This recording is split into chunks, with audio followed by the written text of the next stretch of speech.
Yo soy Miss Finanzas, bienvenidos a mi podcast. Vamos a hablar de arte, viajes, personajes interesantes, libros y todo aquello que podamos relacionar con el dinero.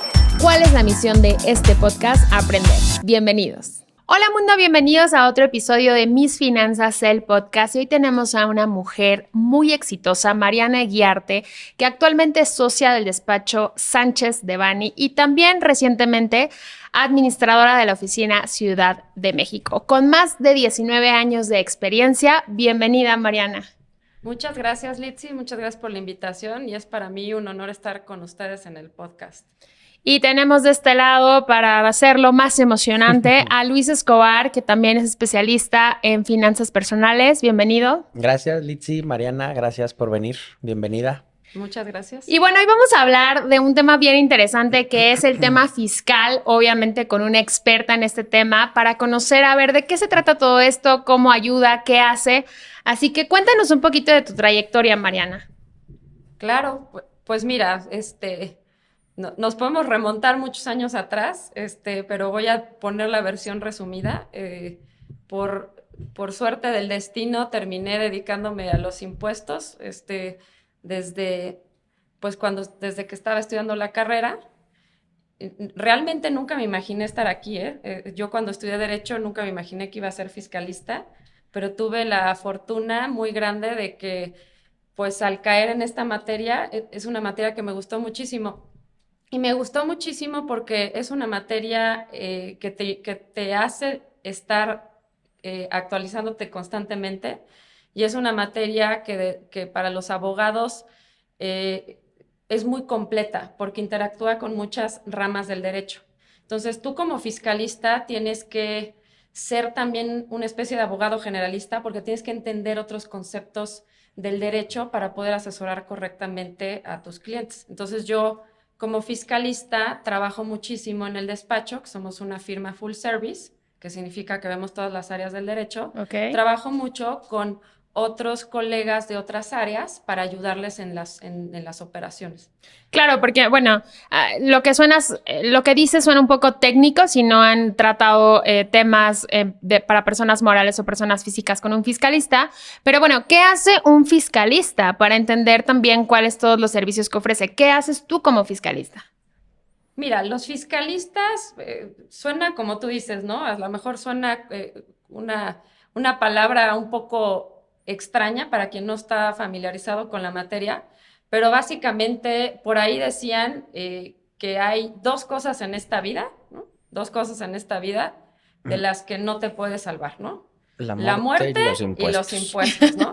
Y hay una tercera también que me gusta mucho, ya muy filosófica, que son tres en realidad. La muerte, los impuestos y el cambio, ¿no? Que además el tema de los impuestos está en un constante cambio. Y entonces los fiscalistas a eso nos dedicamos justamente, digo, no al tema ni de la muerte ni del cambio, obviamente, pero sí en la parte de los impuestos, porque no nos salvamos de pagar impuestos. El Estado tiene la facultad de cobrarle impuestos, ¿no? A sus gobernados. Y entonces, pues a los gobernados, tanto personas físicas como personas morales, y además luego si lo llevamos al plano internacional, porque también nos toca ver muchas operaciones internacionales, los estados pues graban o cobran impuestos a sus gobernados, pero también de repente le cobran impuestos a los gobernados de otros estados. Entonces ahí la cosa se empieza a volver un poco compleja porque puedes tener en operaciones internacionales a dos o más estados cobrándole impuestos a sus gobernados, ¿no? Y a los gobernados de otros estados. Y entonces, pues, los pobres gobernados terminan pagando dobles o triples cargas de impuestos. Entonces, también los fiscalistas nos dedicamos a ayudarles a los gobernados de esos estados, ¿no?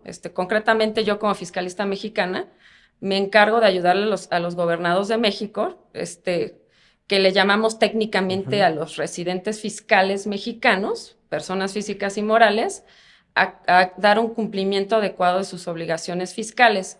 Pero también, como vemos operaciones internacionales, a veces ayudamos también a gobernados de otros estados, llaman ya en el mundo técnico residentes fiscales de otros estados a pagar o a cumplir con sus cargas fiscales en México de manera adecuada y de manera óptima, aplicando tratados internacionales, porque México celebra tratados internacionales con muchos países del mundo, precisamente por esta situación en la que México y otros países pueden estar cobrando impuestos a sus propios residentes fiscales y a residentes fiscales del extranjero, que hacen que esos residentes fiscales extranjeros o mexicanos estén sujetos a dobles imposiciones o dobles cargas fiscales. Entonces, también eso hacemos como asesores fiscales.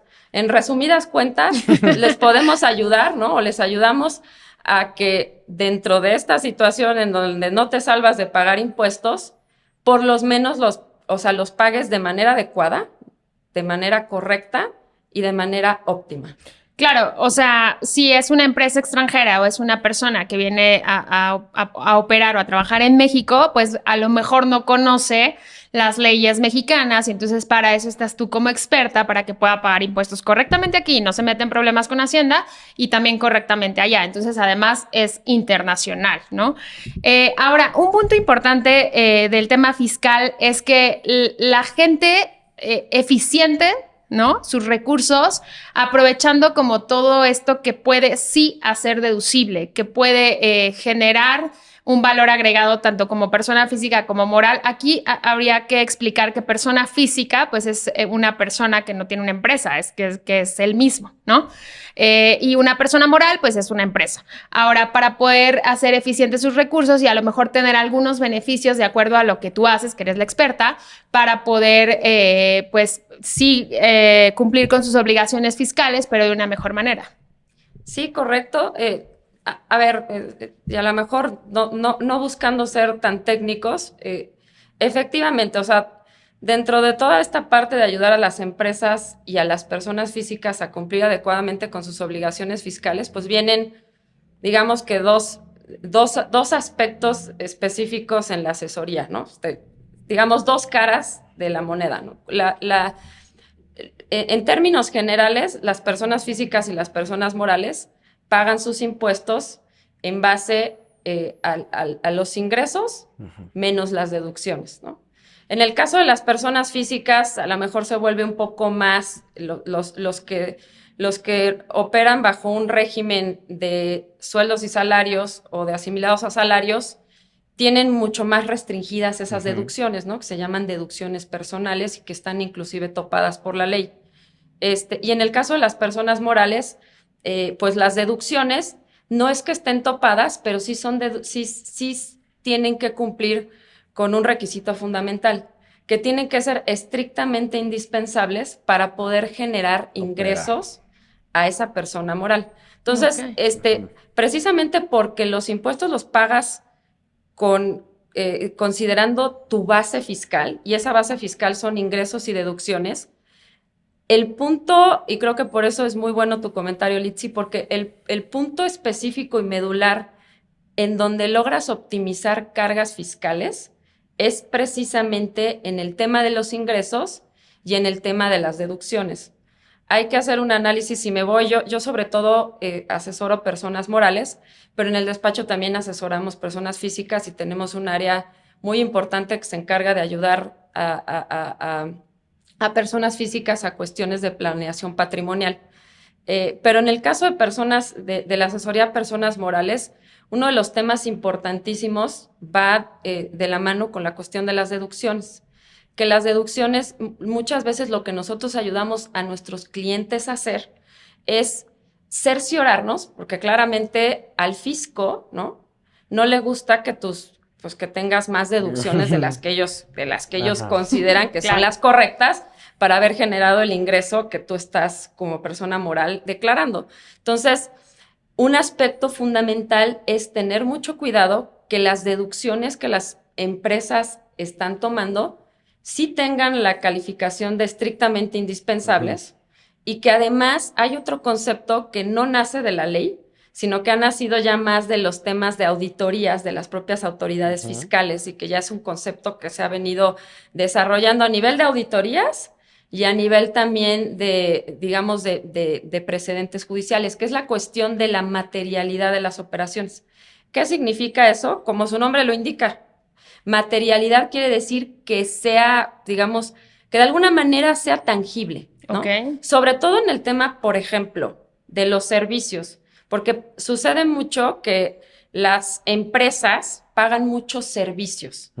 Y cuando estás hablando de optimizar cargas tributarias, muchas veces como empresas que a lo mejor son parte de un grupo multinacional, y ahí me voy a la parte internacional, estas empresas hacen pagos por distintos conceptos a sus partes relacionadas, que son parte del mismo grupo multinacional, en otras latitudes, ¿no? En otras partes del mundo.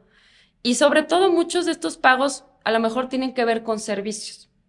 Y los servicios, pues son deducibles en México, ¿no? O sea, en la medida que la autoridad considere que sí son estrictamente indispensables y que sí hay materialidad, es decir, que efectivamente se prestaron, ¿no? Porque pasaba mucho que había una especie como de simulación donde no habían servicios. Pero había y tú una decías, factura. había una factura, había un contrato, pero no existían los servicios, pero entonces sí había la deducción. ¿Y qué pasa? La deducción te reduce la base fiscal, que es la base para calcular tu impuesto, y entonces, pues hacías en este tema de optimizar tus cargas tributarias como empresa y parte de un grupo multinacional, muy sencillo, porque esto es mera aritmética, que es lo padre luego del tema fiscal, ¿no? Que a lo mejor se ve muy complicado en el tema de los números, pero realmente no son más que operaciones aritméticas, suma, resta, multiplicación, división, que aprendimos en la primaria. Entonces, si tú consideras que, que una deducción por concepto de servicios, digamos que te va a reducir tu base fiscal en México y la tasa corporativa de una empresa es del 30%, y haces esa deducción y ese pago, o sea, hay un principio que se llama simetría fiscal. Lo que deduces tú, lo acumula otro. Entonces, ese pago por concepto de servicios que hace la empresa en México, parte de un grupo multinacional, a otra empresa de su grupo, que a lo mejor es residente fiscal en un país que tiene una tasa corporativa más bajita, ¿qué significa o qué va en el, digamos que en el marco global que va a implicar, ya viéndolo como resultados globales del grupo multinacional? Una deducción que valió un 30% vis a vis un ingreso acumulable en el otro país que a lo mejor, por poner un ejemplo, tenía una tasa del 25%, pues ya te ahorraste ahí 5%. Y nada más por cuestión de hacer deducciones. Entonces al fisco no le gusta, por un buen fiscalista, pero al fisco eso no le gusta en términos generales. Por eso se han vuelto súper minuciosos en las auditorías a revisarle a los contribuyentes los aspectos de las deducciones. Y es ahí donde entramos, ¿no? Que aquí recuerdo una plática que tuvimos en una cena donde decías, a raíz de que entra Andrés Manuel al poder, pues se vuelve todo este tema de las auditorías más sonado, ¿no? Empezaron a hacer auditorías a diferentes empresas, a ponerse, pues sí, como más pesados o más estrictos, diría yo, en el sentido fiscal para que las personas, pues sí, paguen sus impuestos, ¿no? Y ahí entra tu asesoría, porque tú decías, tengo más chamba, ¿no? Tienes más chamba porque hay auditorías y todo esto, pero ¿qué tan grave realmente es tener una auditoría si tienes en orden todo? Pues mira, una auditoría,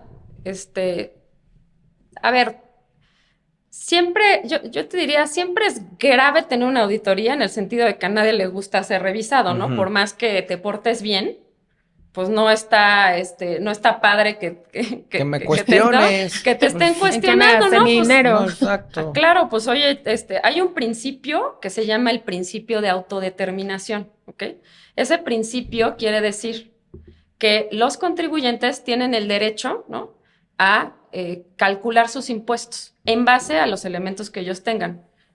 Y luego hay otro, digamos, hay otro principio que es, no tanto principio, sino hay una facultad que tienen las autoridades, que es justamente la facultad de fiscalizar o de auditar, ¿no? Entonces, yo como contribuyente tengo el derecho de autodeterminarme en base a los elementos que yo tengo, hacer el cálculo de mis impuestos, considerando Esos elementos, lo que dice la ley, etcétera, etcétera, la asesoría de un buen fiscalista, ¿no?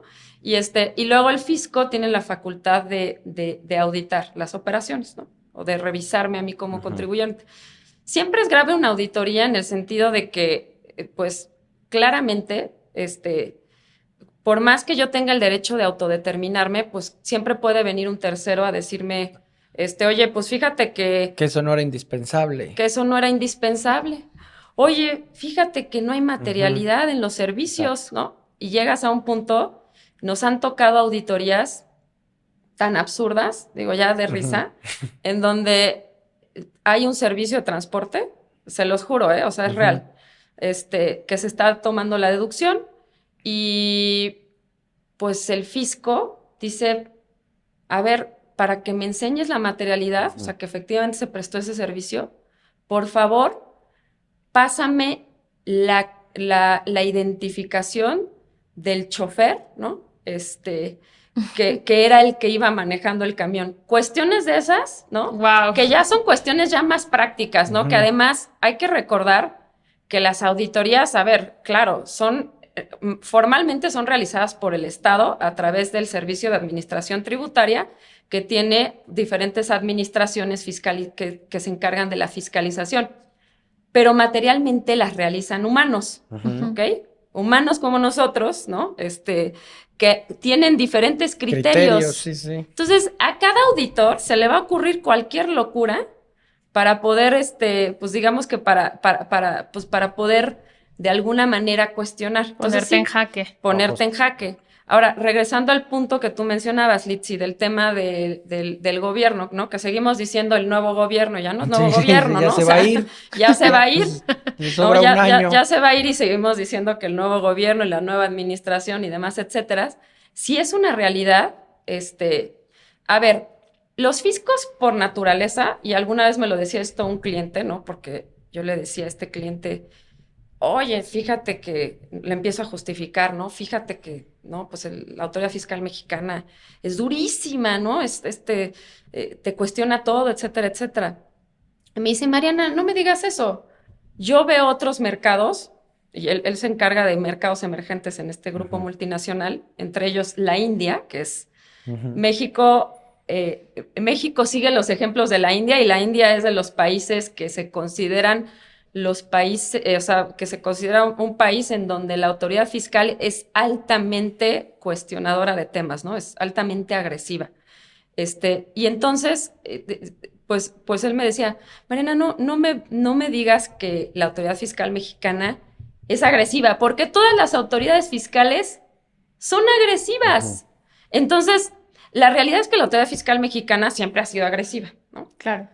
Ahora, con el nuevo gobierno, cuasi nuevo gobierno ya casi saliente, la realidad es que sí se volvieron, a ver, sí empezamos a notar nosotros en el despacho un incremento de auditorías. Eso es una realidad, ¿no?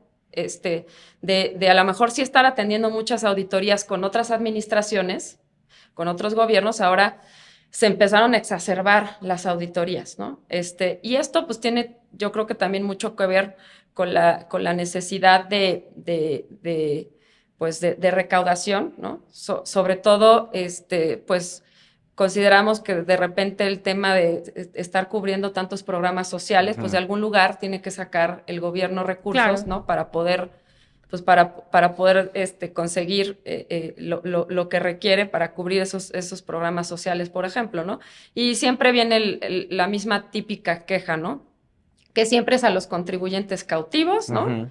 Que siempre va a ser a las personas físicas que no tienen de otra, ¿no? Que realmente no pueden, sus patrones pues les retienen el impuesto, y si el patrón no retiene el impuesto, pues el patrón no puede hacer deducible su nómina, y pues entonces esas personas físicas siempre van a pagar impuestos, entonces son cautivos, y las personas morales pues también son contribuyentes cautivos, ¿no? Y bueno, pues realmente yo te diría a ese punto concreto, sí hay muchas más auditorías, sí vemos a lo mejor posiciones del fisco mucho más, a lo mejor agresivas, sí vemos también tristemente con esta, digamos, con esta austeridad republicana, pues también se redujeron sueldos funcionarios, y había muchos funcionarios muy competentes dentro del Servicio de Administración Tributaria y concretamente dentro del área de grandes contribuyentes, que es el área que, digamos, que consigue la mayor recaudación, porque es el área que se encarga de auditar a los contribuyentes que generan pues, los mayores recursos dentro de México. Cuando salen todos estos funcionarios, pues ¿qué es lo que sucede cuando viene la autoridad republicana y baja sueldos? Pues salen funcionarios que eran pues funcionarios muy técnicos, muy conocedores de la materia.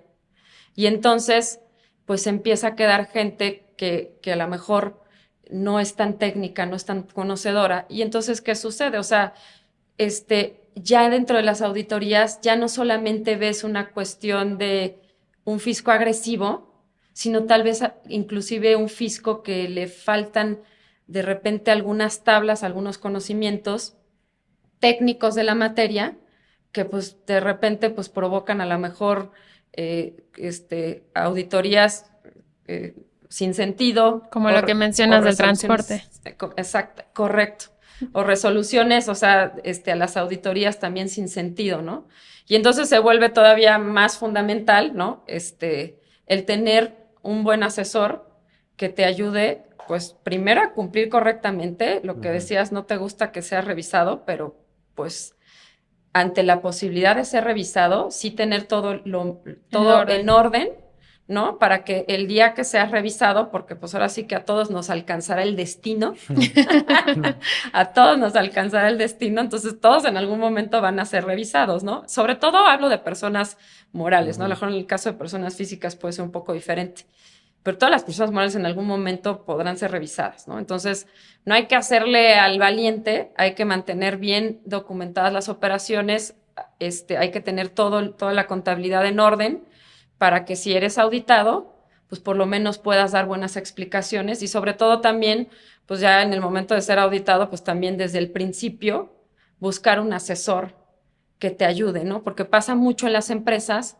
que las empresas se dedican a generar negocio, no se tienen que dedicar a resolver temas de auditorías. Tristemente nos está tocando empresas que tienen áreas de impuestos chiquitas que lo único que se están dedicando ahorita es a resolver requerimientos de la autoridad fiscal, en lugar de estar en la operación, pero no debería de ser así, ¿no? Entonces, y estas empresas, pues, tienen poco personal, pero pues porque no están dedicados, o sea, no están pensando en dedicarse a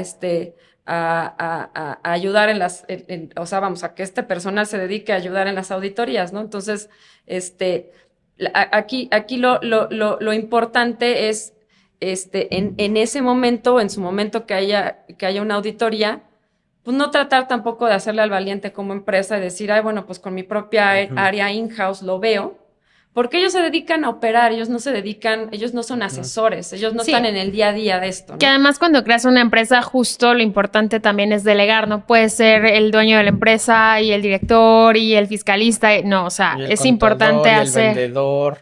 Exacto, entonces aquí justo pues la recomendación creo que en todos los ámbitos es que delegues a los expertos en esa área para que puedas obtener mejores resultados y te enfoques en lo que sí sabes hacer, que en este caso pues es comercializar y tú en el tema fiscal y bueno.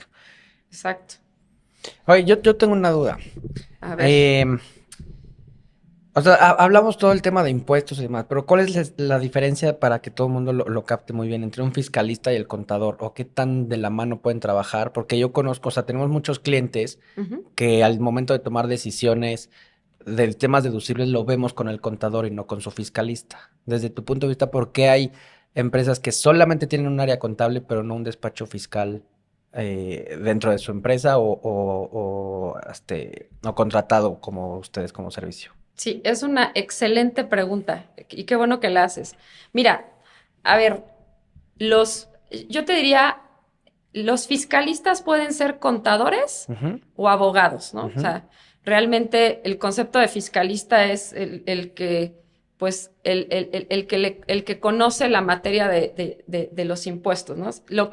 Sin embargo, en la formación profesional está también el enfoque, ¿no? El enfoque que le das a la asesoría, ¿no? Ok. Esto visto como asesor externo, porque claramente dentro de las empresas puedes tener fiscalistas, ¿no? Que sean contadores o abogados, o puedes tener contadores que no sean fiscalistas. Ajá.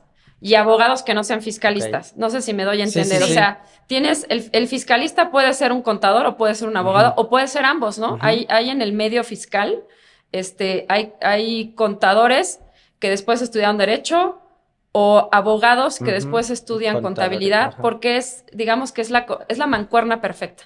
La mancuerna perfecta para un fiscalista es tener las dos formaciones, ¿no? O de formaciones, como lo queramos ver. La formación de abogado y la formación de contador. Entonces nos complementamos muy bien. Nosotros en el área de impuestos de Sánchez Devanny tenemos contadores y abogados y todos somos fiscalistas, ¿no?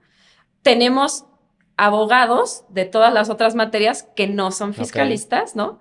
Y hay contadores en el despacho inclusive que están en la parte de operación del despacho, que no hacen servicio al cliente, que pues se dedican a cuestiones de manejo de la contabilidad. Y eso me traslada a responder también tu pregunta del punto de vista de la empresa internamente, porque como despacho nosotros pues, también somos una empresa.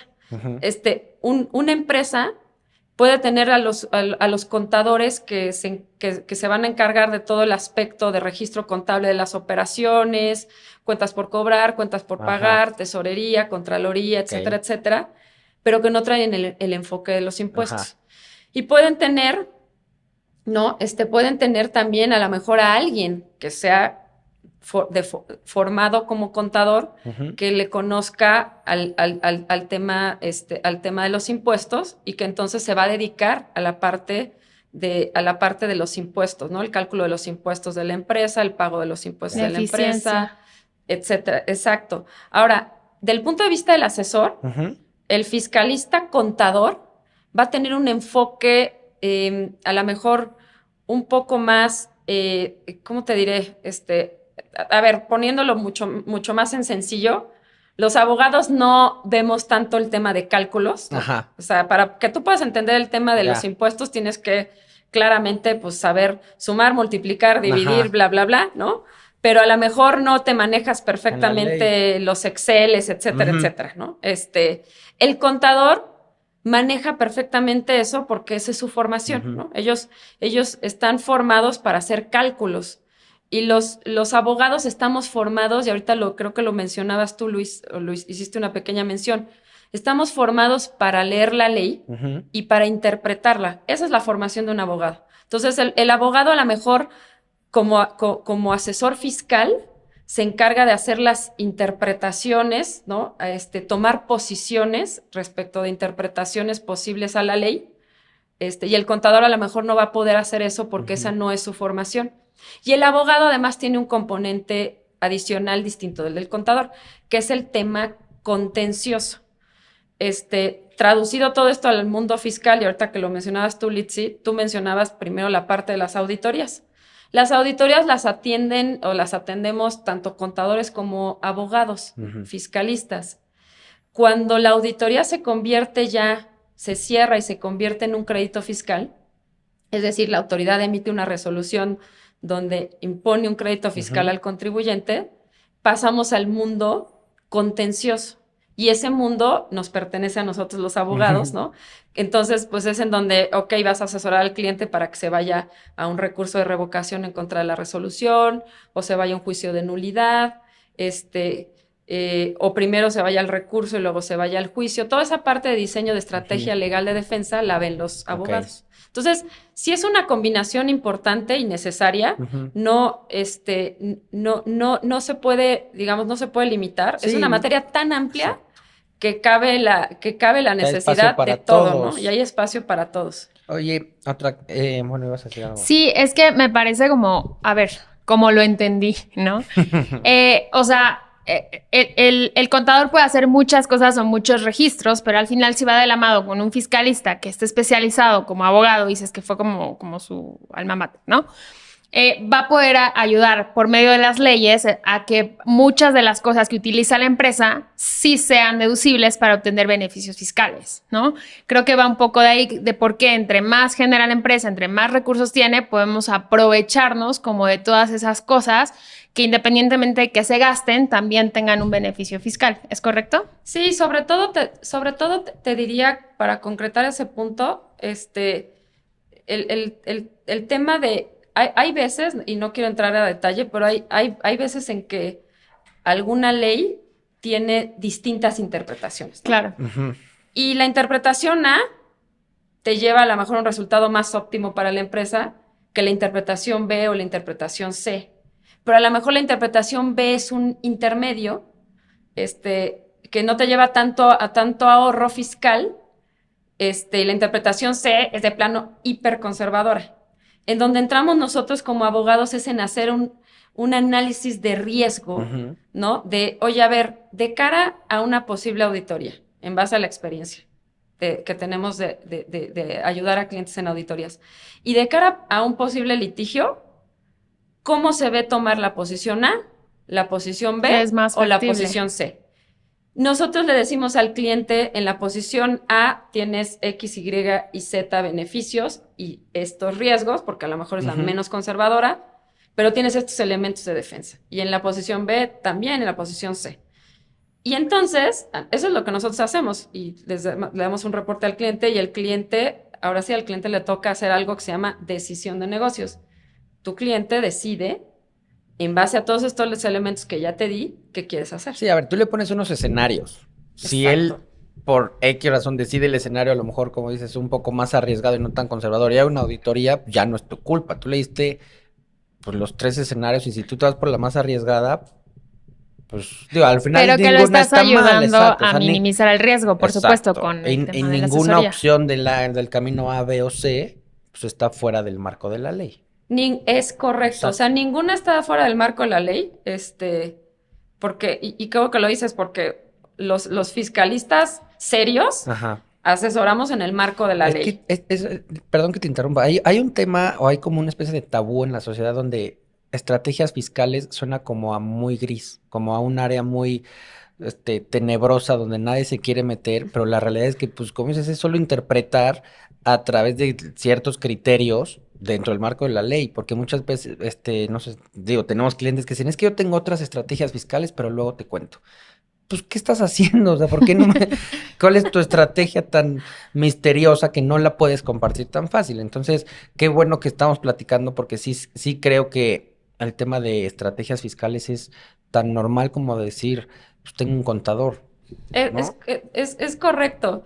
O sea, no hay que satanizar el Exacto. término, ¿no? Estrategias fiscales, optimización fiscal. Ujú.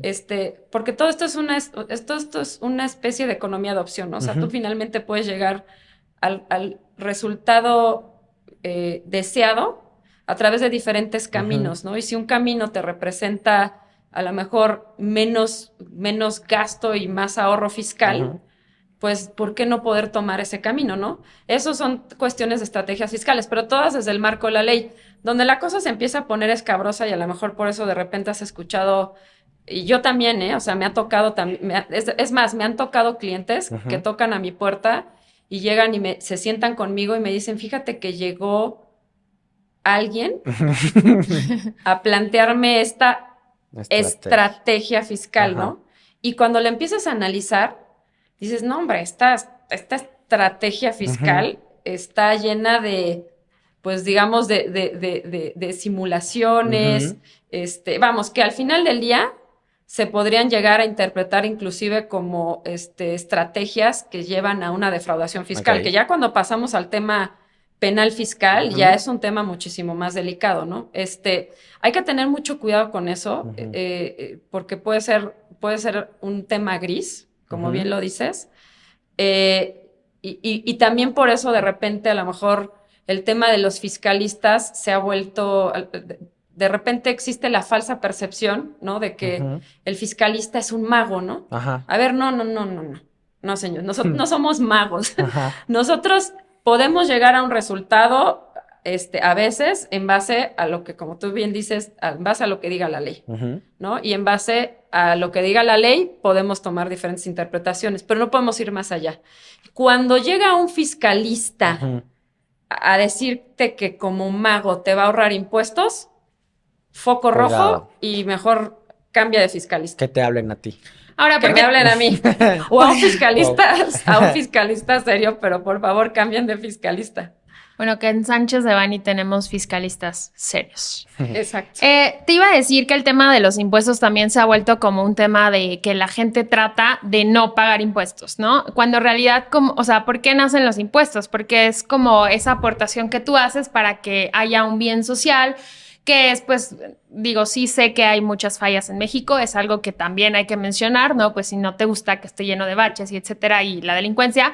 Pero bueno, ¿cómo nacen los impuestos? Con ese fin de que no haya delincuencia, de que haya luz en las calles, de que haya buenas carreteras, etcétera. Entonces, lo mismo pasa con las personas morales que pagan impuestos. Al final dices, bueno, si yo no quiero hacer una estrategia fiscal o no quiero contratar a un fiscalista, a lo mejor voy a pagar todo esto de impuestos, pero si contrato a un fiscalista me va a poder ayudar a que si yo doy un fondo de ahorro a mis empleados, a lo mejor pueda ser deducible, a que si yo saco un crédito, ver de qué manera puede ser deducible, ciertos beneficios que pueden ayudar a que la empresa crezca y que dentro del marco legal todo sea pues en orden para estar de la mano con el fisco, ¿no? Digamos que no son enemigos, son amigos, ¿no? Que es la idea. Exacto. Bueno, me gustaría que nos contaras un poquito acerca de una reforma, porque también hay como un tabú. Nos decías antes de empezar el podcast, yo te preguntaba que qué había pasado con esto de que hay muchas empresas que, o se dice, ¿no? Tanto personas físicas como morales, acerca de, bueno, ¿qué pasa si compran facturas o antes lo que se usaba como outsourcing? Entonces, ¿qué nos puedes contar al respecto? Porque nos mencionabas que hubo una reforma que lo prohibió y todo. ¿Cómo ha funcionado todo esto? Sí, mira, esta reforma, y también qué bueno que lo mencionas, porque creo que va muy de la mano con todo lo que hemos venido discutiendo, ¿no? El tema de la optimización de cargas tributarias, pero dentro del marco de la ley, etcétera, etcétera, ¿no? Esta reforma a la que tú te refieres, Litsi, que fue una reforma que tiene un par de años ya, se llama, en inglés, la reforma del outsourcing, ¿no? En español, la reforma de subcontratación. ¿Qué pasaba? A lo mejor para darles un contexto general, porque además es una reforma donde llegó el gobierno con una bazuca para matar moscas, ¿eh? Y es una reforma también donde pues pagaron justos por pecadores. Digo, y nosotros lo vimos porque claramente por el perfil de clientes que tenemos, ¿no? Pues todas son empresas serias, cumplidoras, etcétera. ¿Qué sucedía? Previo a la reforma, habían esquemas de insourcing, ¿no? En donde tenías, hay una obligación a cargo de las empresas de pagar un concepto que se llama reparto de utilidades, que en términos generales se calcula considerando el 10% de una determinada base, que coincide o es muy similar a la base fiscal que tiene la empresa, con algunos pequeños ajustes, y sobre eso, esas utilidades pues se reparten a los trabajadores. Entonces, para poder también controlar, creo que de una manera muy lógica, porque también como empresa, pues no le vas a dar utilidades a los trabajadores por igual, al flojito que al que es súper productivo. Entonces, con la intención de controlar ese tipo de situaciones, sucedía que nosotros inclusive, muchos asesores, lo primero que proponíamos cuando llegaba alguien a realizar negocios en México era, ¿por qué no pones o implementas un esquema de insourcing en tu grupo? ¿Qué significaba eso? Que ponías a los empleados en una empresa de servicios y y dejabas toda la operación en la empresa operativa. De modo tal que la empresa de servicios prestaba el servicio de personal a la empresa operativa y la empresa de servicios pues tenía una utilidad específica ya controlada, porque de otra manera, si a todos los trabajadores los mantenías en la misma empresa, no ibas a poder controlar qué tanto reparto de utilidades habría, ¿no? Y entonces justo vienen estas distorsiones donde le estás dando de más a lo mejor al flojo y de De menos menos al al productivo. productivo, etcétera. Entonces, era muy legítimo sacar a esos empleados, ponerlos en una empresa de servicios, tener controlada la rentabilidad de la empresa de servicios y en ese sentido tener controlado el monto del reparto de utilidades. Y eso se ataba, ¿no? Trabajábamos mucho con los asesores laboralistas de nuestro despacho para generar también programas de incentivos y de bonos a los trabajadores que más que nada, pues ya midieran las productividades, rentabilidades de esos trabajadores y que no fuera nada más dar el dinero así como así. Y eso era bien importante porque si lo vemos desde un punto de vista estrictamente financiero y nos volvemos al mundo de la aritmética básica, el reparto de utilidades es un 10%, ¿no? Y eso al final del día, o sea, sobre la base fiscal, que la base fiscal ya se calculó después de deducciones. Entonces, aritméticamente, tu carga tributaria como empresa se incrementa, o tu carga, vamos a decir, no tributaria 100%, pero tu carga, digamos, por operar en México te costaba, y así lo ve un financiero, te costaba un 30% de la tasa corporativa más un 7% del tema del reparto de utilidades, porque el reparto de utilidades es deducible. Entonces, por el efecto de la deducción, pues evidentemente, como las deducciones valen un 30%, pues el 10% se representa en un 7% al final. Entonces, financieramente les costaba un 37% operar en México, pues era carísimo. Entonces, de esta manera también optimizabas esa parte, ¿no? Y así se hacía. Esos eran los vamos a llamarle insourcing bueno, ¿ok? Pero luego tenías el lado oscuro, ¿no? Y el lado macabro de los pseudofiscalistas, ¿no? Pues que ahí, digamos que habían esquemas de outsourcing de diferentes tipos, ¿eh? O sea, es más, como ni me dediqué jamás a asesorar ese tipo de cosas, ni les podría describir con lujo de detalle cómo se hacían, porque pues ahora sí que no fui diseñada para asesorar en los aspectos de defraudación, ¿no? Pero en resumidas cuentas, los esquemas de outsourcing implicaban o derivaban en que el pseudofiscalista le prometía al cliente que iban a ahorrar, ¿no?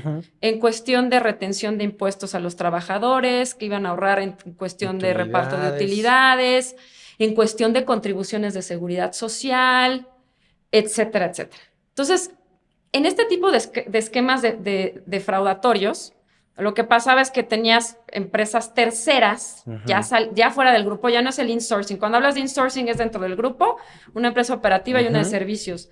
En el otro esquema, pues eran empresas terceras que servían para poder, digamos, que llegar a resultados últimos en donde se prometían este tipo de ahorros, pero que al final del día se traducían en temas de defraudación fiscal.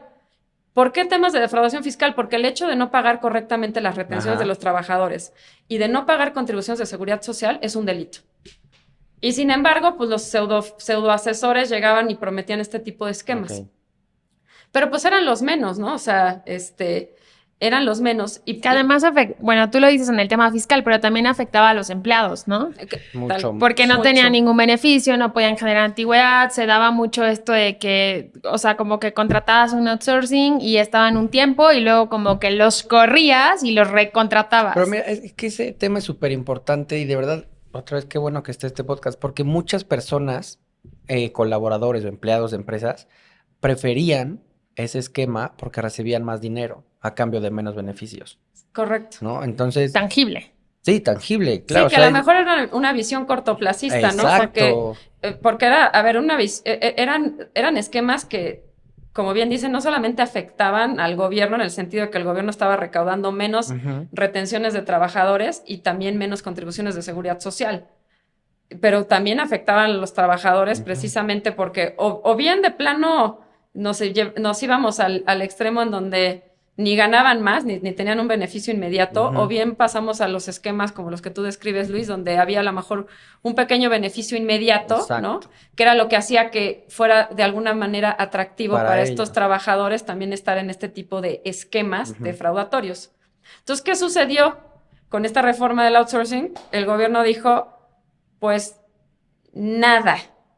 ni el outsourcing, porque, bueno, dentro del outsourcing tenías el outsourcing malo, que es el que estamos diciendo, el macabro, y el outsourcing bueno, porque pues tenías empresas tipo Manpower, que sí prestaban servicios de outsourcing, y la verdad es que eran bien útiles, porque, por ejemplo, cuando tenías un cliente extranjero que quería venir a operar a México, era un rollo para ese cliente extranjero, pues, formalizar una empresa, date de alta en el RFC, en el Seguro Social, contrata al trabajador, etcétera. Contrataban a la Manpower, y la Manpower, pues listo, ¿no? Prestaba el servicio de personal y eso no era ilegal, ¿no?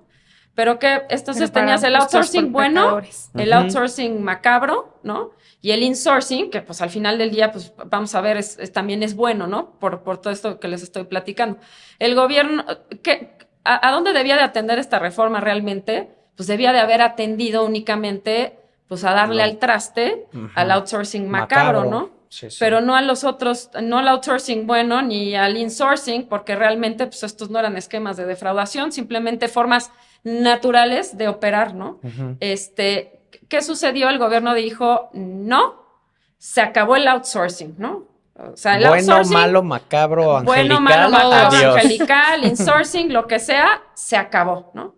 Y entonces, viene una reforma hace un par de años que es tanto laboral como fiscal, que en resumidas cuentas lo que terminó siendo también, ahora ya es un menjurje, ¿no? O sea, tampoco está tan sencillo, pero al final, tratándolo de sobresimplificar, ahora lo que se permite, ¿no? O sea, ahora lo que se permite es, tienes dos tipos de subcontratación, la subcontratación que está prohibida, terminantemente prohibida, y la subcontratación permitida, ¿ok? ¿Qué significa subcontratar? Subcontratar significa poner a disposición personal, ¿ok? Entonces, para la prestación de un servicio. Entonces, cuando tú pones a disposición personal, se entiende que hay una subcontratación. Si no hay una puesta a disposición de personal, no hay subcontratación y entonces nos salimos de toda esta figura. Entonces, el primer análisis que tienes que hacer ahora como asesor es, en primer lugar, tengo que ver si hay efectivamente una puesta a disposición, pero ahora ya se tiene que hacer este análisis en todo. ¿A qué me refiero en todo? Ya se tiene que hacer por todas las empresas con todos sus proveedores de servicios, o sea, hacia el exterior, ¿ok? Entonces, ¿qué tenemos nosotros? Por ejemplo, oye, si la empresa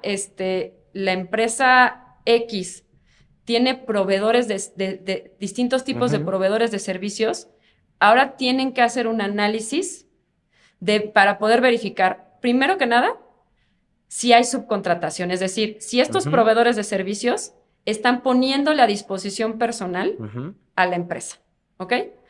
Si no hay puesta a disposición, y ya el tema del puesta a disposición, pues ya digamos que hay toda una serie de criterios de la Secretaría del Trabajo, es todo un análisis que hay que hacer. Si sí hay puesta a disposición, viene un tema fundamental, porque para que la subcontratación esté permitida, tiene que versar respecto de servicios especializados. ¿Qué quiere decir esto? Que ahora ya no se permite que se ponga a disposición personal a la empresa respecto de servicios que la propia empresa realiza. Es decir, respecto del propio objeto social y actividad económica. Son dos conceptos a lo mejor muy técnicos, pero muy fundamentales en todo esto, que son respecto del propio objeto social y la actividad económica preponderante de la empresa. La actividad económica preponderante es un concepto fiscal, que realmente lo declaras en tu RFC, pones qué actividad económica, así de sencillo, así en sencillo, tienes un listado de actividades económicas preponderantes posibles y el día que te das de alta, eliges. Y el objeto social, a lo mejor, si ustedes están familiarizados con el acta constitutiva de una empresa, uno de los elementos del acta constitutiva es el objeto social. Y antes los objetos sociales eran kilométricos. Tenías... La empresa que podía crear una empresa y era para todo lo que quisieras hacer. Era para todo lo que quisieras hacer y tenías 3 hojas de objeto social, ¿no? Y entonces, ¿a qué nos llevó ya todo esto? Es ahora, a ver, si la subcontratación está permitida respecto de servicios especializados, que los servicios especializados son aquellos que no forman parte de tu objeto social y que no forman parte de tu actividad económica preponderante, eso te lleva naturalmente a que como empresa tienes que hacer tu objeto social súper chiquito. Porque en la medida que tengas 1000 cosas... No va a entrar. No va a entrar. Claro. Y que imagínate que tú tienes un contrato, ¿no?, con un proveedor de servicios externo y realmente tú no te dedicas a lo que tú pusiste en el inciso Z de tu objeto social, ¿no? No lo vas a poder contratar. No lo vas a poder contratar porque no va a ser un servicio especializado. Claro. Y si lo contratas, ¿qué crees? ¿Es delito? No es ¿es delito? Es delito. No es deducible el pago del servicio y el IVA no es acreditable. Así de delicado. Entonces, por eso, y entonces, en la medida que haces más chiquito tu objeto social y defines correctamente tu actividad económica preponderante, en esa medida, esos servicios van a ser, digamos, se van a poder considerar especializados. Pero entramos a un mundo además todavía más complejo, porque eso no es todo. Para que al final del día el servicio que contrato, que ya hubo puesta a disposición de personal, que quiere decir que tengo que analizar si el servicio es especializado o no. Si es especializado, ya vi que no entra en mi objeto social y no entra en mi actividad económica preponderante. Perfecto. Ahora le tengo que pedir, ¿sí? Le tengo que pedir a mi proveedor del servicio que tenga un registro que se llama REPSE, que es el registro de proveedores de servicios especializados. Que es todo un rollo conseguir ese registro. Ellos tendrán sus lineamientos para poder obtener ese registro, Correcto. por supuesto. Correcto. Pero ¿qué creen? Todo esto nos lleva a un mundo más complejo, porque la empresa que contrata servicios especializados, que obviamente ahora le va a pedir a su proveedor, le va a decir, me das ok, ya analicé y los servicios que me prestas son especializados, dame tu REPSE.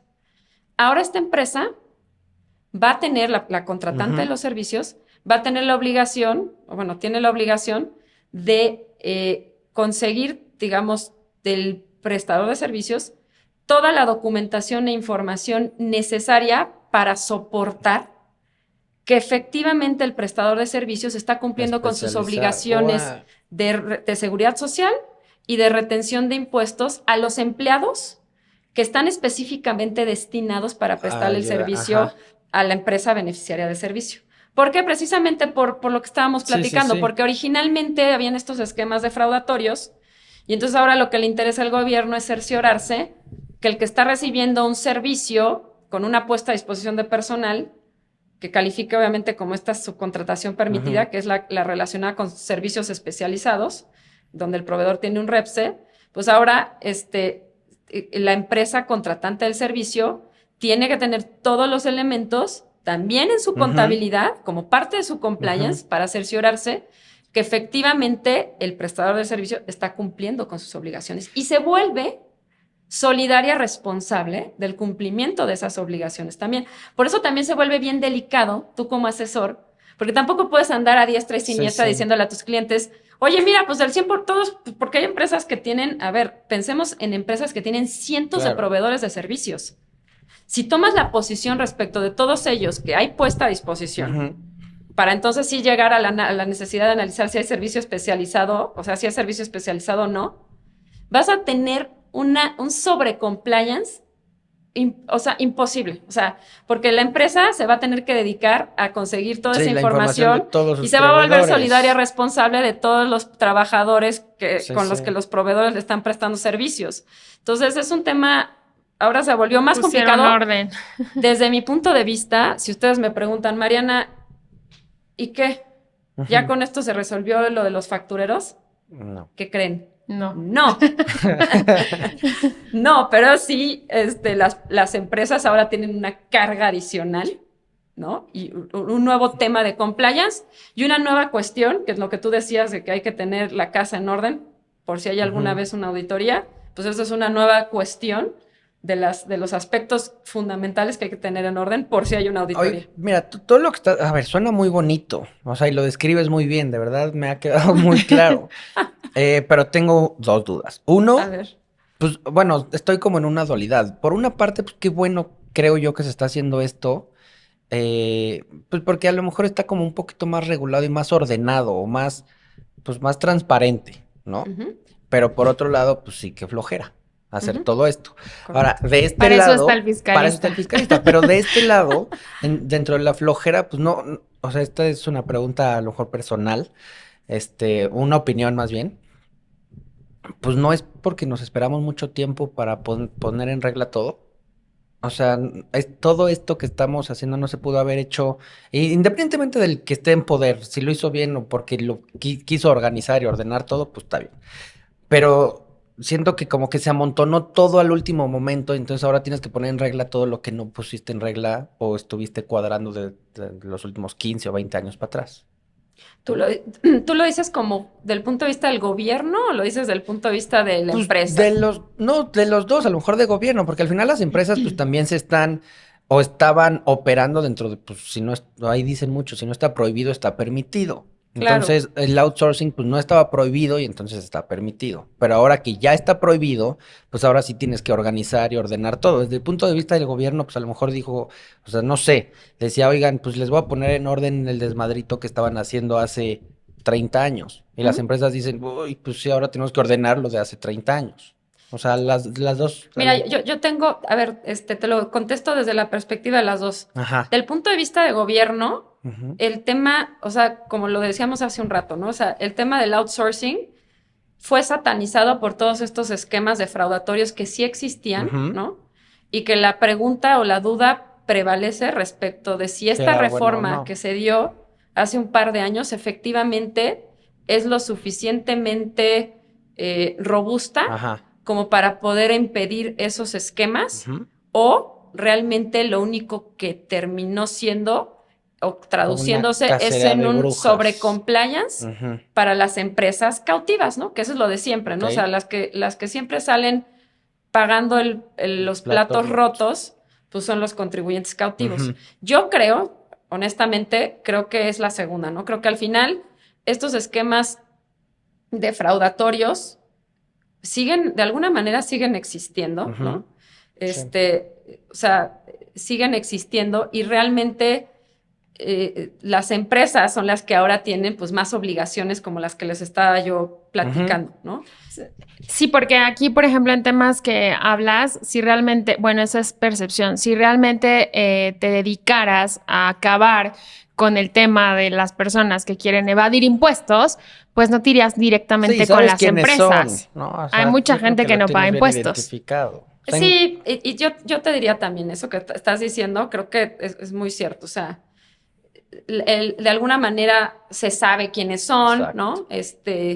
Los factureros, etcétera, Ajá. etcétera, ¿no? Entonces, realmente, para mí, no hubo, o sea, sí ha sido un tema desde muchos otros Ujú, gobiernos atrás ujú. y ha habido mucha discusión sobre qué hacer con el outsourcing, pero precisamente enfocado en ese outsourcing macabro Malo. que Ajá. platicábamos, ¿no?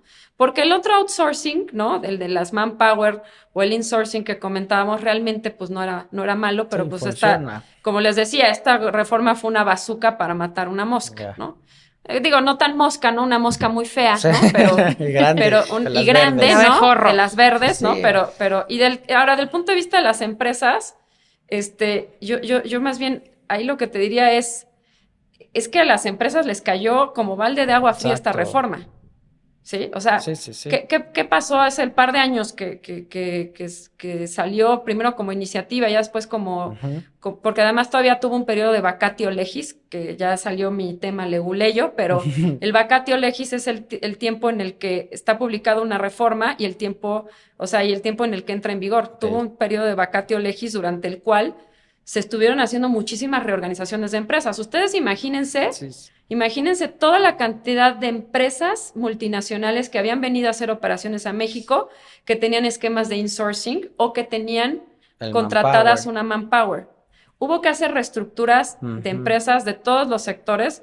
Yo les puedo decir, a título personal y profesional como despacho, pues fue súper interesante porque Sí. vimos y seguimos viendo, ¿no? Pero en su momento vimos reorganizaciones de empresas de distintos sectores Ujú, y todas traían diferentes problemáticas y diferentes cuestionamientos de cara a cómo cerciorarnos que se diera un cumplimiento adecuado a esta reforma. ujú. Pero si lo traduces a las empresas, lo que te encuentras son empresas, pues les decía yo, muchas empresas tienen, a ver, todas las empresas realmente o sea, lo que se dedican es a generar su negocio y tienen equipos de impuestos y contables pequeños, porque están enfocados más al tema del día a día de la operación de la empresa. Y ahorita, pues las empresas están teniendo que robustecer sus equipos internos para poder hacer frente a estas nuevas cargas que trae la reforma. Entonces, no es que las empresas pudieran haber estado listas, ¿no? Sino cayó como de repente, ahora sí que mucho como lo que ha sucedido con este gobierno, ¿no? Pues un gobierno de ocurrencias, se les ocurrió que podía ser una buena reforma y pues le dieron al traste a muchas empresas que ya venían operando de una cierta manera, con una cierta lógica, y que tuvieron que reorganizarse y que ahora tienen pues mucho más cargas, ¿no? En sus equipos internos, pues que implica que a lo mejor esos equipos internos no se están enfocando en lo que se tienen que enfocar, que es en el negocio. Y dejarte de enfocar en el negocio de alguna manera implica pues caer en el negocio y menos negocio, menos ingreso y menos impuestos, ¿no? Entonces como que es un círculo vicioso que a lo mejor el gobierno no está viendo, ¿no? Claro. Para ir cerrando, porque este tema, digo, es como para 3 podcasts, pero para ir cerrando, como persona física, si nos pudieras decir, por ejemplo, básicos, digo, sé que no vamos a terminar con esto, pero como los básicos que una persona pudiera, de la mano de una fiscalista como tú, que sí pudiera aprovechar como deducciones, ¿cuáles serían? Mira, a ver, la realidad es que como persona física, las deducciones están muy acotadas, Litsi. O sea, tienes únicamente, a ver, las personas físicas tienen diferentes regímenes de tributación, ¿no? Y los principales son, pues, el régimen de actividades empresariales, que ese, en realidad, pues, es como si fuera una empresa, ¿no? Ahí sí no hay realmente, no hay tanta limitación, ¿no? Y luego tienes el régimen de sueldos y salarios, ¿no? Y el régimen de asimilados a salarios, digo, entre otros regímenes, ¿no? Y el nuevo ahora, el RECICO. El famoso, ¿no? RECICO, ¿no? Que también tiene sus asegúnes y sus limitaciones, ¿no? Que ese, fíjate, también viene, todos los gobiernos han querido hacer siempre un régimen simplificado para los contribuyentes, pero que realmente tiene la intención, digamos, la política fiscal detrás del RECICO, es que los que los contribuyentes que no son cautivos se hagan, pues se hagan cautivos, ¿no? Tal, ¿no? Digamos, combatir la informalidad. Pero la realidad yo les puedo decir que históricamente no ha servido este tipo de regímenes que han puesto todos los gobiernos para que migres de la informalidad a la formalidad. Oye, vas a pagar una tasa muy chiquita, sí, pero no pago antes. Claro. Como por qué quisiera yo pagar una tasa muy chiquita si no pago, ¿no? Sino que realmente el RECICO se ha traducido también en un buen beneficio para algunos, ¿no? Que puedan caer en ese régimen. Y regresando al punto que mencionas tú de las deducciones, te decía, vienen el régimen de sueldos y salarios y el de asimilados, ¿no? Estos tienen unas deducciones muy limitadas, ¿no? Que son las deducciones personales. Y bueno, o sea, realmente es difícil, ¿no? Como persona física planear. Donde sí puede ser interesante, digamos, dentro de estas deducciones personales que están súper acotadas, sí hay planes, ¿no? Planes de pensiones y jubilaciones, en donde las personas, digo, yo misma los tengo y me he asesorado de muy buenos asesores de la materia, ¿no? Que sí tienen, o sea, sí puedes tú tomar deducciones cuando haces aportaciones a tus planes de pensiones y jubilaciones, ¿no? Que a lo mejor son deducciones que estás tomando hoy, ¿no? Que al final del día el beneficio de una deducción pues se traduce en pagar menos impuestos, pero muchas veces también el solo hecho de que difieras el pago de un impuesto también es bueno, ¿no? Entonces, en este tipo de planes tienes, digamos, dos posibilidades, ¿no? Dependiendo del plan, pero tienes planes en donde la aportación que haces es deducible en el momento y cuando tú saques el rendimiento del plan, pues vas a terminar acumulando, pero eso fue bueno porque en su momento diferiste ese pago del impuesto, o sea, no pagaste porque dedujiste y después vas a acumular, sí, pues pero no es lo mismo pagar un impuesto hoy que pagar un impuesto imagínate, en 30 años. En 30 años, pues, ¿no? Difiérelo. Entonces, y la otra es, en otros tipos de planes, de plano también se puede deducir, ¿no? Yo te diría, para personas físicas de ese cierto perfil, creo que sí, vale la pena hacer un análisis, ¿no? Respecto de si están optimizando, ¿no? La posibilidad de utilizar este tipo de planes para poder, pues para poder realmente reducir su carga tributaria, ¿no? En mi caso personal, yo sí tengo este tipo de planes, y pues sí es digo, ya en la declaración ¿no? del ejercicio fiscal que se tiene que presentar antes del 30 de abril del mes siguiente, pues sí me viene una buena devolución de impuestos, ¿no? Entonces y ahorrando para bueno, tu retiro. Y además, exacto, y además ahorras, ¿no? Además es un ahorro para el retiro. Entonces creo que la verdad es que creo que es muy positivo.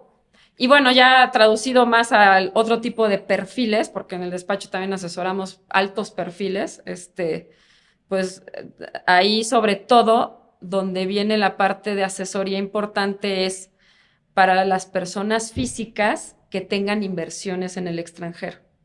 Okay. ¿No? Porque digamos que hay un régimen especial cuando tienes inversiones en el extranjero, ¿no? Como persona física, digo también como persona moral, pero esto lo estamos enfocando al tema de físicas, hay un régimen especial que les puede aplicar a estas personas físicas y que hay que tener cuidado, ¿no? De no caer en ese régimen o tal vez sí caer si me conviene, ¿no? Porque no siempre, o sea, no en todos los casos es malo caer en este régimen que les menciono. Okay. ¿Quieres agregar algo? Una última duda. En el tema que mencionabas al inicio, ahorita lo retomamos un poquito en el tema de dobles tributaciones. Si yo tuviera, o sea, si alguien tiene inversiones en otro país, y tanto en persona física como en moral, a ver si nos podrías responder. Supongamos que yo soy una empresa y en México facturo 10, pero en Estados Unidos facturo 200. Por alguna razón, allá mi mercado y mi empresa es mucho más, pero soy mexicano. ¿Dónde es más grande mi tributación? O sea, ¿se toma la tributación como mexicano o sobre donde es más grande la facturación? ¿Y tú lo estás viendo que la misma empresa está generando ingresos en México y en Estados Unidos o son dos empresas diferentes? No, la misma. La misma empresa. Mira, ahí es buen punto. Las empresas en general, los vamos a llamar contribuyentes para no hacer la distinción entre físicas y morales, pagan impuestos en México cuando son residentes fiscales en México bajo un principio que se llama renta mundial. ¿Qué quiere decir eso? Que se paga por todos los ingresos que se perciben independientemente de la fuente de riqueza de donde procedan. Okay. En el caso que tú planteas, si yo soy una empresa o una persona física que tengo ingresos por 210, 200 los generé en Estados Unidos y 10 los generé en México, yo voy a pagar sobre los 210 completitos en México el impuesto, ¿ok? A la tasa que me corresponda, ¿no? Si soy persona moral, pues a la tasa del 30%. ¿Qué sucede en Estados Unidos, no? En Estados Unidos habrá que ver, obviamente siempre este tipo de asesorías las damos de la mano del otro país, ¿no? Porque no somos fiscalistas ni estadounidenses, ni españoles, ni de donde sea que venga el otro ingreso adicional. Pero en ese caso, pensando Estados Unidos, ¿no? Estados Unidos pudiera estar grabando también ese mismo ingreso, ¿no? Imaginemos por un momento que tiene esta contribuyente tiene una presencia fiscal en Estados Unidos que hace que tenga la obligación también de pagar en Estados Unidos, ¿no? Como si fuera un ente independiente. Y eso, a lo mejor, la tasa de Estados Unidos es una tasa más bajita. Curiosamente, Estados Unidos bajó con la tasa corporativa, que era una de las tasas más altas del mundo, la bajó a un 21%. Entonces, claro, allá el impuesto es más barato. Pensemos por un momento que ese ingreso estuviera sujeto a ese 21% en Estados Unidos. ¿no? Lo que va a pasar es que si nos quedáramos con las cosas como están, Ujú. en México estaríamos pagando un impuesto del 30% sobre esos 210 y en Estados Unidos estaríamos pagando un impuesto del 21% sobre esos 200. Ok. Habría un fenómeno que se llama doble tributación, Ujú. porque los dos estados están cobrando impuestos al mismo contribuyente respecto del mismo ingreso, Ujú. pero bajo dos criterios de vinculación distintos. Uno va a ser el criterio de vinculación de la residencia fiscal, Ujú. porque ese contribuyente que estás mencionando pues es residente fiscal en México, y el otro va a ser bajo el criterio de vinculación que siga a los Estados Unidos, ¿no? Que aquí puede ser, yo estaba poniendo un ejemplo sin, o sea, con pleno desconocimiento, Ajá. ¿no? Del tema de la legislación americana, pero presuponiendo que allá hubiera una especie de presencia fiscal. Allá, pues el criterio de vinculación que se estaría tomando sería un criterio denominado establecimiento permanente, ¿no? Que no es tan exacto para Estados Ajá. Unidos porque Estados Unidos no tiene esa figura, pero vamos a suponer por un Ajá. momento que así fuere. Entonces, Estados Unidos está grabando también. Entonces, ¿qué sucede? Los países, México, aquí se distingue México de entre muchos países de Latinoamérica. Los países tienen celebrados para evitar este tipo de Ujú. fenómenos, porque aquí el único que pierde, los estados ganan, ¿eh? O sea, Sí, ellos, sí, sí, ellos claro. acuérdense de lo que empezamos esta conversación, dead Ajá. and taxes, ¿no? Ajá. No te salvas. Entonces, pues, imagínate que tienes un impuesto del 21 sobre tus 200 y un impuesto del 30 sobre tus 210, ¿no? Pues está terrible, Ujú. porque por lo menos esos 200 ya estuvieron sujetos a una tributación de un 30 más un 21, Ajá. ¿no? O sea, ya tienes un 51% Ujú. de tributación sobre esos 200. Entonces, la manera en la que se resuelve es con los convenios para evitar la doble tributación, Ok. que México, como país de Latinoamérica, es de los países que más convenios, es más, bueno, en general como país del mundo, es de los países que más convenios para evitar la doble tributación tiene. O sea, México tiene más de 65 convenios para evitar la doble tributación celebrados. Ujú. Si lo comparamos con países de Latinoamérica, pues otros países de Latinoamérica no llegan ni a 10 convenios, ¿no? Es más, varios países de Latinoamérica, curiosamente, no tienen convenio para evitar la doble tributación con Estados Unidos. Es muy curioso eso. Y luego a veces por eso, a lo mejor de un punto de vista de planeación Ujú. fiscal internacional, de repente México se puede utilizar como hub Ujú. para poder acceder al mercado americano porque México tiene el tratado, ¿no? Ok. Ahí ya entramos a otros Eso debates está un poco buenísimo. más complicados, ¿no? Ya son Ujú. muy técnicos sobre un concepto que se llama treaty shopping, ¿no? Que pues utilizas terceras jurisdicciones Ajá. intermedias para poder Para acceder operar. a una jurisdicción final Ajá. y entonces accedas a beneficios de tratado a través de esa jurisdicción intermedia, que bueno, pues eso también ha sido de alguna manera cuestionado, pero pues todavía se puede hacer, Ajá. ¿no? Bajo algunos caveats, ¿no? Oye, que eso que Buenísimo. comentas es lo que le pasó a Shakira, ¿no? Que ¿Cuál? estaba, o sea, Sí. aparentemente tenía que pagar impuestos en Estados Unidos, pero como estaba viviendo en Barcelona, Ujú. tenía que cumplir como ciertas cosas para no pagar Exacto. impuestos allá, pero entonces está adjudicando el fisco que sí estaba viviendo allá y bueno, se hizo un relajo que contrató a un despacho especialista en fiscal justo en Estados Unidos para empezar a defenderse contra Sí. Barcelona. Pero mira, ya, ahora sí, para acabar, digo, Pero eso que mencionas es bien interesante, ¿eh? Porque eso es un conflicto ujú, de doble residencia fiscal. también. Porque los dos países, fíjate, regresamos al tema de los criterios de vinculación. Los dos países están reclamando Gana aquí, vinculación, pero ya no claro. por el tema que mencionábamos de residencia con establecimiento permanente o con otro Ujú. concepto que se llama fuente, sino esto residencia con residencia, porque los dos países le están reclamando, ¿no? Están reclamando que Shakira es residente fiscal de España y de Estados Unidos. Y ahí es en donde viene toda la discusión. O sea, los dos dicen, no es mía, no es mía, no es Exacto, Ajá, o sea, mía. tiene no, que no. pagar impuestos acá y No. tiene que pagar impuestos acá porque permaneció cierto número de días viviendo acá. Y ella argumenta que no, pero bueno, ahí es donde los fiscalistas lo Mira, están ayudando yo a lo que resolverlo. quería comentar sobre eso, digo, independientemente de Shakira o de las personas,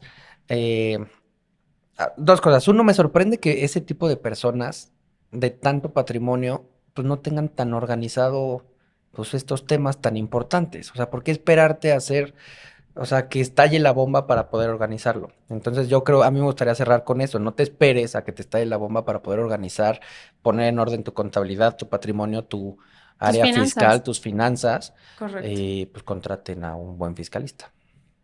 Exactamente. Y en el caso de personas físicas, un buen asesor patrimonial De también. acuerdo. Yo ya quiero cerrar, se los juro, pero me acuerdo que estaba platicando con una conocida, ¿no? Que decía que ella vive en México. Fíjate, ella es venezolana, pero vive en México, pero su empresa está de alta en Estados Unidos, como en un lugar que no recuerdo el nombre, pero que es como si fuera un paraíso fiscal, porque no le están cobrando impuestos por poner la empresa. Y entonces está operando aquí, pero como que todo lo manda a Estados Unidos, donde no está pagando impuestos.